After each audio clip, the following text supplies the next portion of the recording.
అందరికీ నమస్కారం.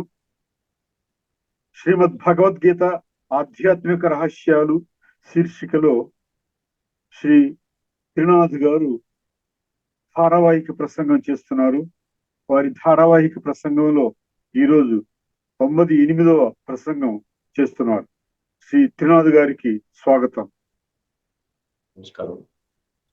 శ్రీమద్ భగవద్గీత ఆధ్యాత్మిక రహస్యాలు ఎందుకొరకు తెలుసుకోవాలి. చాలా ముఖ్యమండి. ప్రతి ఒక్క మనిషికి ఆధ్యాత్మిక జ్ఞానం అవసరం అండి.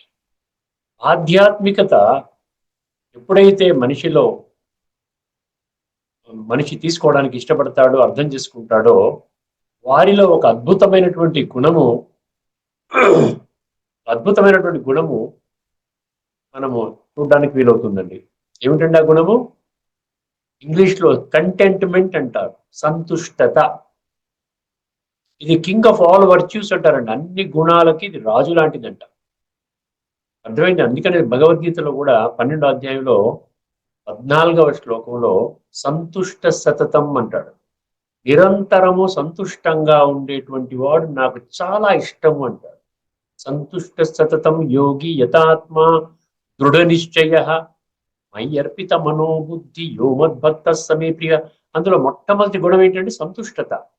సంతుష్టత ఎలా వస్తుందండి భగవద్గీత ద్వారా? చెప్పండి.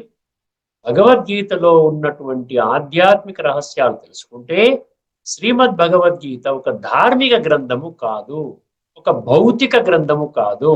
ఈ రెండు కళ్ళ ద్వారా చూసేటువంటి కురుక్షేత్ర యుద్ధ మైదానము కాదు.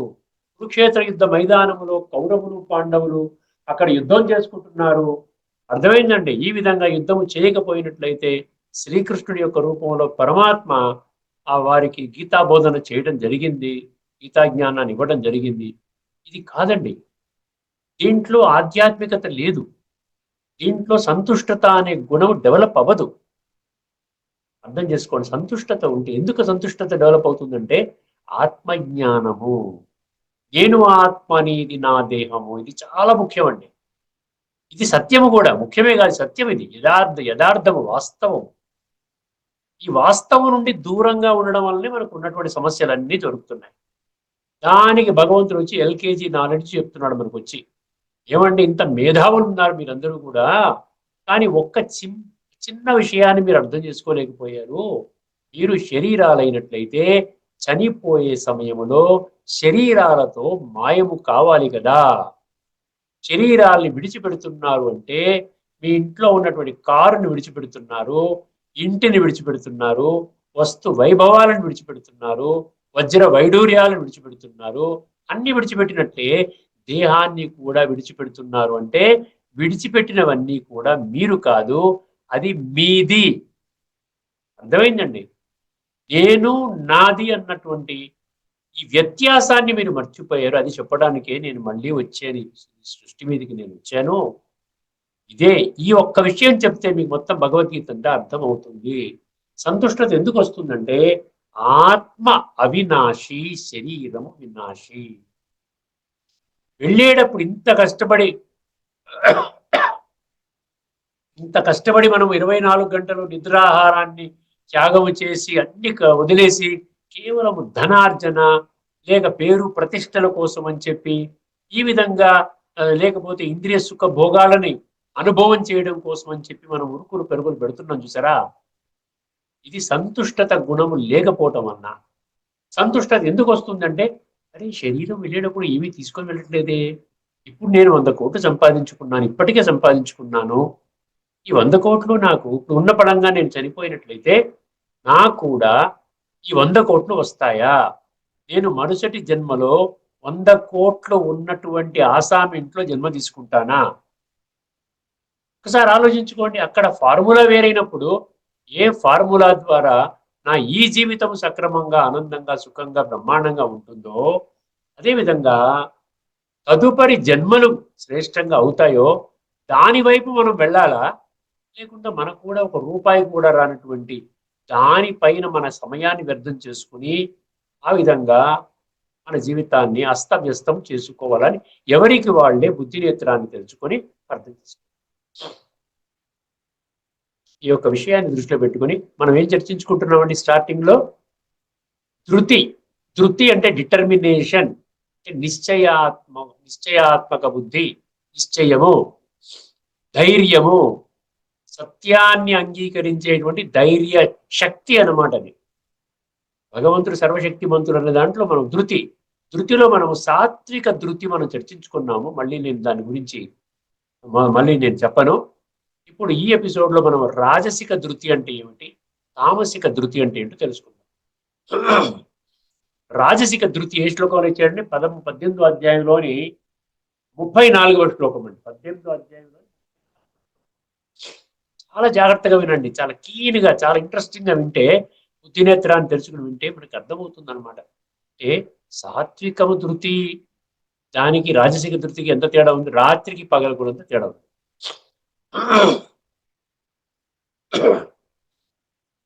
శ్లోకం వినండి, 18వ అధ్యాయంలోని 34వ శ్లోకం. యాతు ధర్మ కామార్థాన్ ధృత్యా ధారయతే అర్జున, యాతు ధర్మ కామార్థాన్ ధృత్యా ధారయతే అర్జున. అర్థమైందండి? ప్రసంగేన ఫలాకాంక్షి ధృతి సా పార్థ రాజసి. యాతు ధర్మ కామార్థాన్ ధృత్యా ధారయతే అర్జున, ప్రసంగేన ఫలాకాంక్షి ధృతి సా పార్థ రాజసి. రాజసి అంటే రెండవ రకం ధైర్యమే ఉన్నటువంటి వాళ్ళ లక్షణాలు చెప్తున్నాడు. ఇక్కడ చూడండి, ధర్మ, అర్థ, కామ, మోక్ష. అర్థమైందండి? 4 ఉన్నాయి కదా.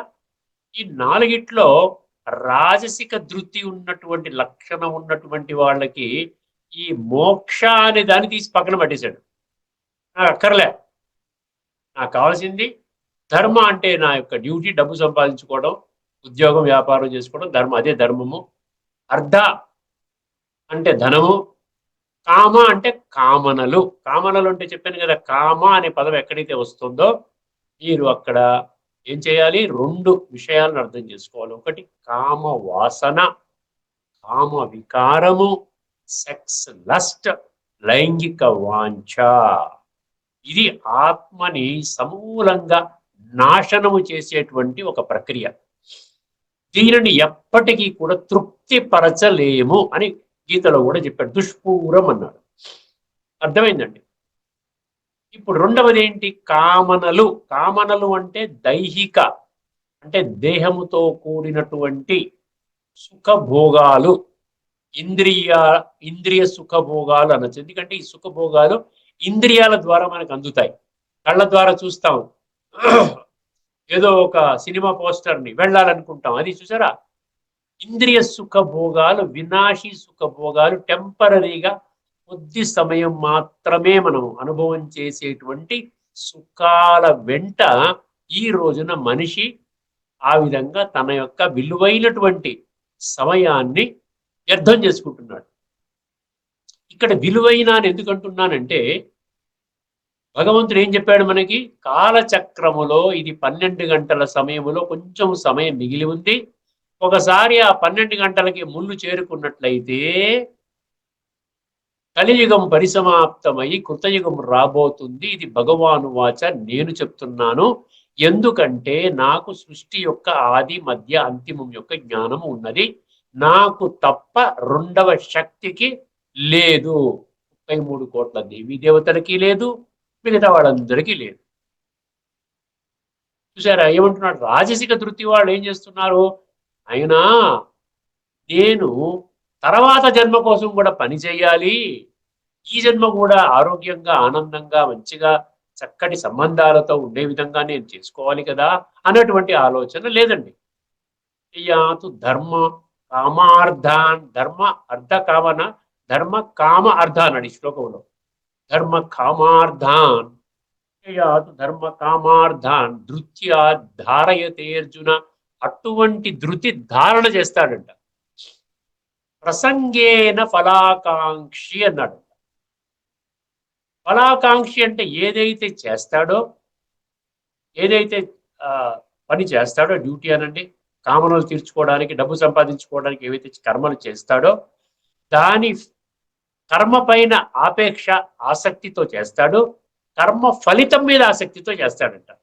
ప్రసంగేన, సంగ అంటే ఆసక్తి కదా, ప్రసంగేన మిక్కిలి ఆసక్తితో, ప్రసంగేన ఫలాకాంక్షి అన్న. ఇంకేం కావాలండి? ప్రసంగేన ఫలాకాంక్షి, అందులో సంస్కృతం ఏమన్నా ఉందా మనకు అర్థం కాంది? ప్రసంగేన ఫలాకాంక్షి ధృతి శాపార్థ రాజసి. ఇక్కడ చూసారా, ఇక్కడైతే మనం ఫలము మీద పెట్టుకుంటామో, భౌతిక సుఖ సాధనాలు, భౌతిక ధనము, భౌతిక కోరికలు తీర్చుకోవడంలో దాని కొరకు మన నిరంతరము నిద్రాహారాలు మాని మనం పనిచేస్తాం చూసారా, ఫలితము మీద మనం ఎప్పుడైతే దృష్టి పెడతామో, ఫలితము మనం అనుకున్నట్టుగా జరిగితే ఆనందపడతాము, అనుకున్నట్టుగా జరగకపోతే నిరుత్సాహపడతాము, టెన్షన్లోకి వస్తాము.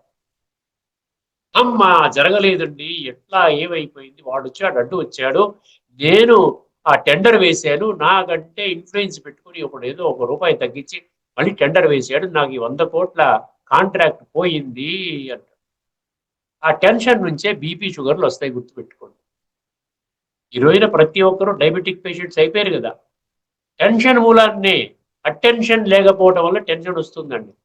టెన్షన్ ముందు ఏ పెట్టండి అటెన్షన్ అవుతుంది, శ్రద్ధ. అక్కడి నుంచి రోగాలు, గొడవలు, సమస్యలు, క్రోధము, ఈ కామ క్రోధ లోభము. ఏదైతే జరగలేదనుకోండి, చాలా డిప్రెషన్కి వెళ్ళిపోతారు మనుషులు. ఒకసారి తీవ్రమైనటువంటి ఆ యొక్క నెగిటివిటీలోకి వెళ్ళిపోతే డిప్రెషన్. రోజున ఇండియాకి నంబర్ 2 అంట, ఏదో నంబర్ 2 నంబర్ 1 నాకు తెలియదు, డిప్రెషన్ ఇండియా ప్రపంచంలో కంటే డిప్రెషన్ అనేది చెప్తున్నారు. డయాబెటిక్ నంబర్ 1, ఇది నంబర్ 2 అనుకుంటారు. ఎందుకు జరుగుతున్నాయి ఇలాంటివన్నీ? ఇవన్నీ చూస్తూ కూడా, తెలుసుకొని కూడా, మెడికల్ నాలెడ్జ్ టెక్నాలజీ పెరిగిన తర్వాత కూడా, ఇవన్నీ తెలిసినా కూడా నేను ఏమి మారను అంటే, అందుకని అర్థమైంది కదండి. రాజసిక ధృతి ఉన్నటువంటి వాళ్ళు వెంటనే సాత్విక ధృతిలోకి రావాలి. దీనికోసం చెప్తున్నాడు, ఊరికే కథా కాలక్షేపం కోసం చెప్పట్లేదండి.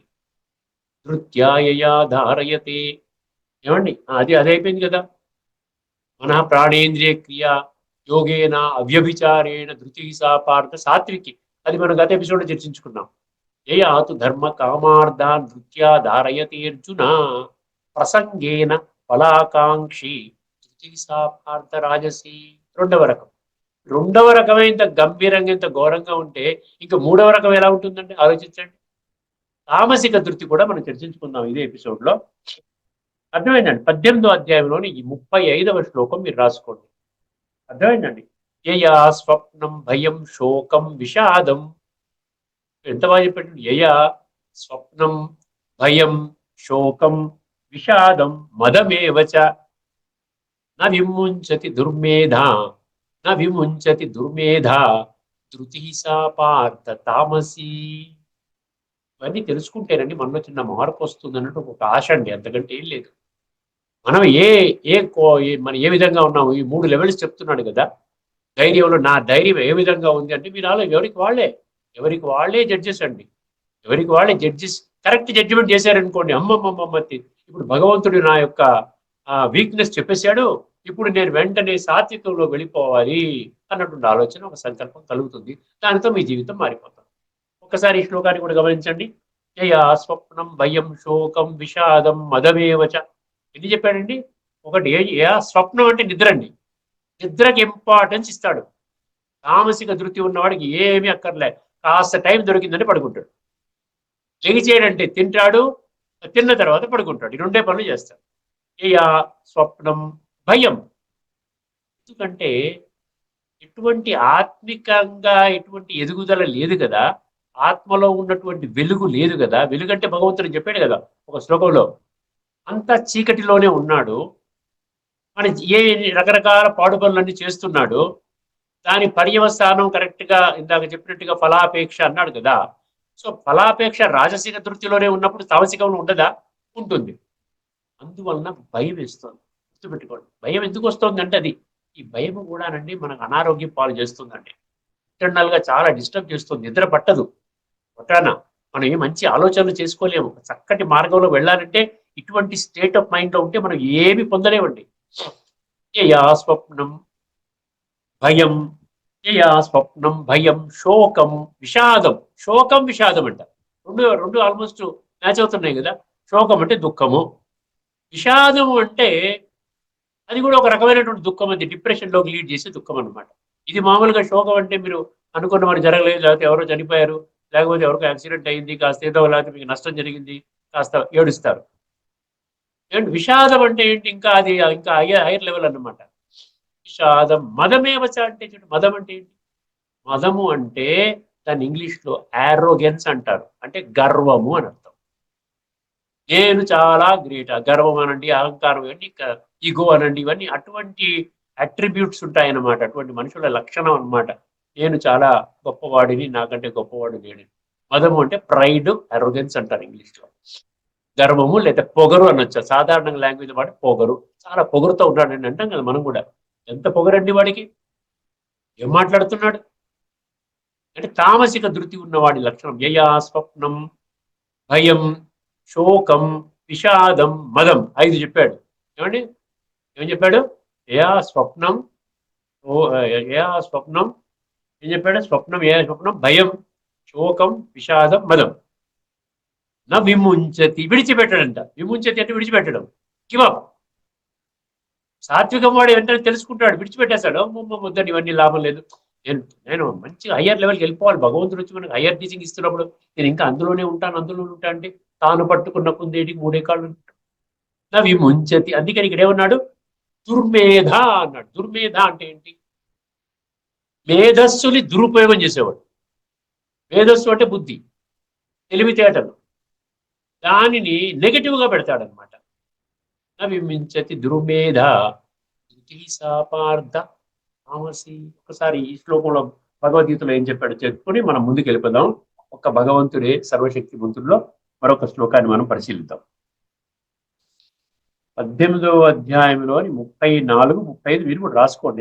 ఎందుకు చెప్తున్నానంటే స్పెసిఫిక్ గా మీ అంతటి మీకు కూడా కాస్త అలా చదువుకున్నాం అనుకోండి, కరెక్టే కదా, ఎవరు చెప్పలేదు ఏంటి ఇలాగా, ఇవన్నీ చదువుకుంటా పోయి ఎన్నిసార్లు పారాయణ చేయలేదు, ఎన్నిసార్లు ప్రవచనాలు వినలేదు, భగవద్గీత మీద చాప్టర్ వైజ్ వింటూ వచ్చాను, కానీ నేను మారాలి అని ఎప్పుడు కనుక్కోలేదు. ఎందుకంటే ఇది ద్వాపర యుగానికి సంబంధించింది, అర్జునుడికి సంబంధించింది, కురుక్షేత్ర ఆ నగరానికి సంబంధించింది అనుకుని మనం విడిచిపెట్టేశాం.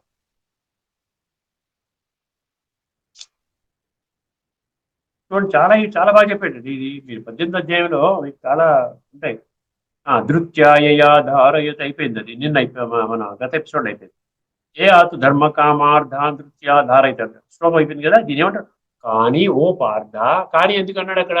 అది సాత్విక ధృతి తర్వాత వచ్చిన శ్లోకం కదా. కానీ ఆ విధంగా ఎవరు లేరు, అటువంటి లక్షణాలు, సాత్విక లక్షణాలు ఎవరికి లేవు. కానీ ఓ పార్థ, అర్జున, కర్మ ఫలేచ్ఛగల మనుజుడు, చాలా జాగ్రత్తగా వినండి, కర్మఫల ఇచ్చగల మనుజుడు మిక్కిలి ఆసక్తితో ధర్మార్థ కామ విషయములను ధారణ చేయు శక్తిని రాజసిక ధృతి అని అందరూ. ఒకటే గుర్తుపెట్టుకోండి, అక్కడ మోక్ష నాలుగు ఉన్నాయి కదా, ధర్మార్థ కామ మోక్ష. ఆ మోక్ష అని విడిచిపెట్టేశారు. అమ్మ వద్దు, మోక్షం వద్దు, నాకు ఏమవుతుంది? మోక్షానికి ఏమవుతుంది? ఆత్మజ్ఞానం కావాలి అక్కడ, మోక్షం కావాలంటే. ఎందుకంటే ఆత్మ వెళ్ళిపోతేనే కదా మోక్షం వచ్చేది. ఆత్మజ్ఞానము అవసరం లేదు నాకు, ఓన్లీ 100% నేను దేహం అనేటువంటి విధానంలో నడుచుకుంటూ నా జీవితాన్ని నేనే ధ్వంసం చేసుకుంటున్నాను అని భగవంతుడు మనకి ఈ శ్లోకం ద్వారా తెలియజేస్తున్నాడు. తర్వాత ఏ ఆ స్వప్నం భయం శోకం పార్థ, నిద్ర, భయము, చింత, శోకము, అర్థమైందండి, ఉన్మత్తత, అరోగెన్స్, విడవక దుర్మతి అయిన మనుషుడు, దుర్బుద్ధి మనుజుడు వాటినే సంతతము ధారణ చేయుచుండును. అట్టి ధృతిని తామస ధృతి అని అందరు.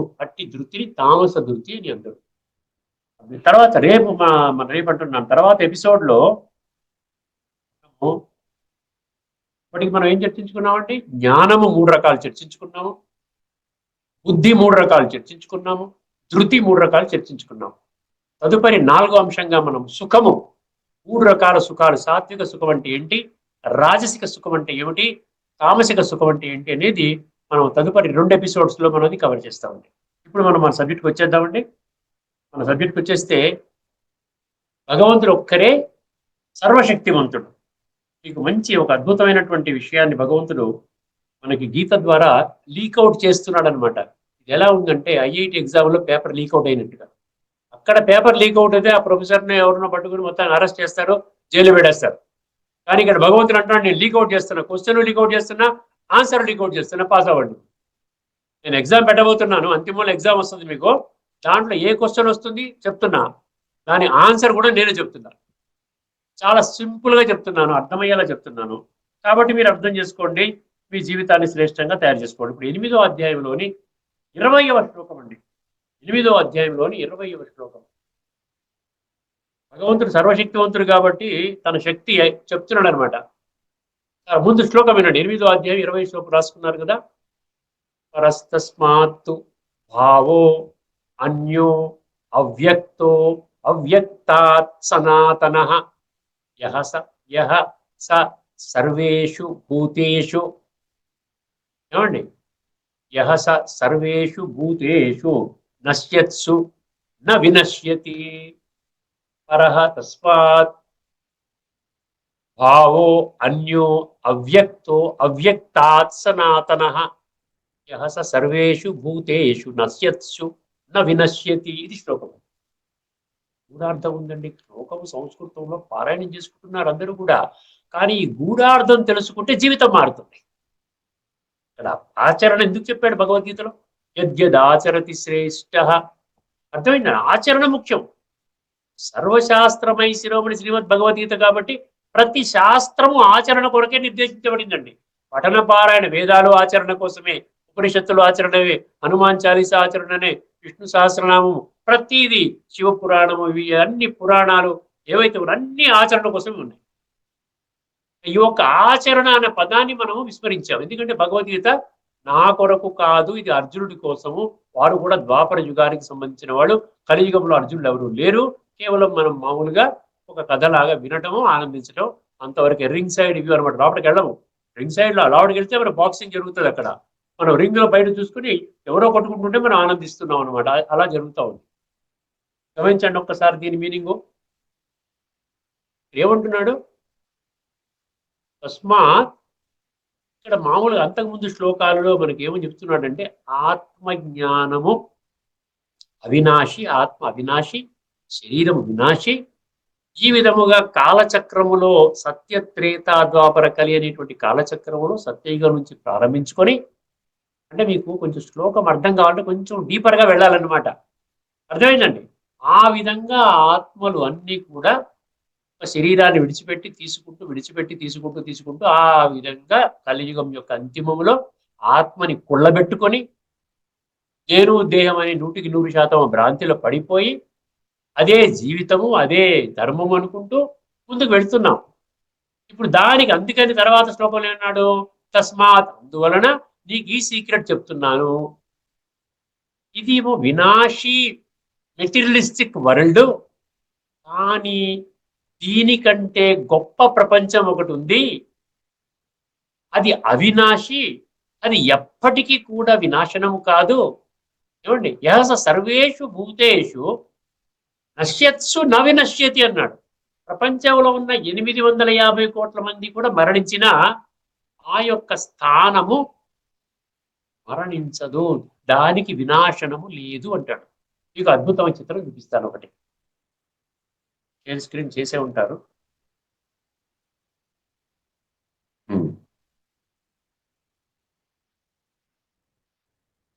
ఇక్కడ ఒక పిక్చర్ చూపిస్తే మీకు అర్థం అవుతుంది, అంతకంటే ఏం లేదు. ఈ పిక్చర్ చూడండి. ఇదన్నమాట చిత్రం. ఆత్మ పరమాత్మల నివాస ధామము పరంధామము అన్నాడు. గత ఎపిసోడ్లో మనం పరంచధామ అనుకున్నాం చూసారు. ఆ పరంధామము భగవంతుడి యొక్క నివాస స్థానం. భగవంతుడి యొక్క నివాస స్థానం అంటే పరమాత్మ, ఆత్మ అవినాశి కాబట్టి ఆయన ఉండేటువంటి స్థానము పరం అన్నాడు. ధామం అంటే అబౌడ్ అండి, అడ్రస్ అనమాట. పరం అంటే supreme address, supreme abode, supreme residence. అర్థమైందండి? అక్కడ ఇంకెవరు ఉంటారు? ఆత్మలు కూడా ఉంటాయి. ఆత్మలు మరి పరమాత్మ ఒక్కడే భగవంతుడు. గుర్తుపెట్టుకోండి, ఇంకా డౌటే అక్కర్లేదు. ఎందుకంటే ఇంత విశ్లేషణాత్మకంగా మీరు ఇప్పటి వరకు ఎక్కడ కూడా మీరు విని కూడా ఉండరు. ఇంకా రాబోయే ఎపిసోడ్స్ లో ఇంకా అద్భుతమైన క్లారిటీ వస్తుంది. భగవంతుడు ఒక్కరే ఆయన యొక్క సత్యమైనటువంటి పరిచయం కూడా మీకు దొరుకుతుంది. ఆయన నిరాకారుడు, జ్యోతి స్వరూపుడు. సో ఇక్కడ ఆత్మలందరూ కూడా అక్కడ నివాస స్థానం, దానినే ఆత్మల లోకం అని అంటారు, సోల్ వరల్డ్ అంటారు. ఈ పరంధామాన్ని సోల్ వరల్డ్ అంటారు. అర్థమైందండి? దాన్ని అమరధామము, శాంతిధామము, నిర్వాణధామము, ముక్తిధామము, బ్రహ్మాండ మహాతత్వము, ఇలాగ అందరూ ఏ పేరు పెట్టినా ఒకటేనండి. 3 లోకాల్లో ఏంటంటే ఇది స్థూల లోకము, మధ్యలో ఉన్నటువంటిది సూక్ష్మలోకము, తర్వాత ఉన్నటువంటిది మూల లోకం అంటారు, దాన్ని ఒరిజినల్ వరల్డ్ అన్నమాట, సోల్ వరల్డ్. అది అవినాశి అంటున్నాడు. అది ఎప్పటికీ నాశనము కాదు. సోల్స్ అంటే ఆత్మ అవినాశి కదా. నైనం చిందంతి శస్త్రాన్ని నజాయతే విరియతే వా కదాచిత్. ఆత్మ ఒక కొత్త ఆత్మని పుట్టించలేము, ఉన్న ఆత్మని తీయలేము. 2వ అధ్యాయం 20వ శ్లోకము. 2వ అధ్యాయం 23లో అది ఏ శస్త్రము చేత ఛేదించలేము, అగ్ని చేత కాల్చలేమని చెప్పాడు. మీరు 2వ అధ్యాయం మొత్తం అంతా ఆత్మ గురించి చెప్పాడు. అందుకని ఏమంటున్నాడు అక్కడ, నశ్యత్సు నా వినశ్యతి. ప్రపంచమంతా నాశనం అయిపోయి, అంటే మెటీరియలిస్టిక్ వరల్డ్తో పాటు ఒక మెటాఫిజికల్ వరల్డ్ గురించి చెప్తున్నాడు అనమాట. అర్థమైంది? అది ఎప్పటికీ నాశనము కాదు, అక్కడ నేనుంటాను. అర్థమైందండి? ఏమన్నాడు? తస్మాత్తు భావో అన్యో అన్నాడు అక్కడ.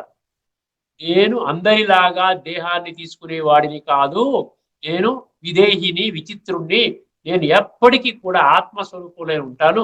అందుకనే శాస్త్రాల్లో కూడా నన్ను పరమాత్మ అని శ్లాఘించారు.